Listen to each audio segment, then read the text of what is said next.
A massive winter storm has battered the state of Texas, leaving hundreds of thousands without electricity in frigid conditions. Many Jamaicans have related their ordeal.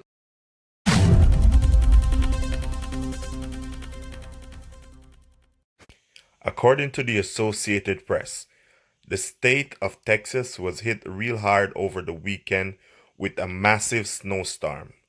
In many areas, the snow accumulation amounted to more than 9.5 inches.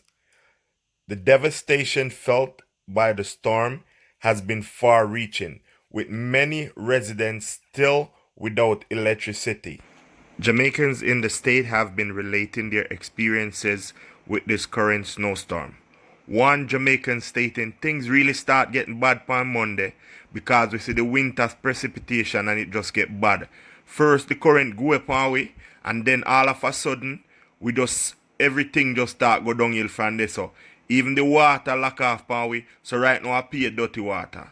That was the information relayed by one Jamaican. Another stated, listen, all of my years in Jamaica, me never have electricity gone so long, and now me the America this happen. With the situation being so horrible, the President of the United States has declared a state of emergency in the state of Texas.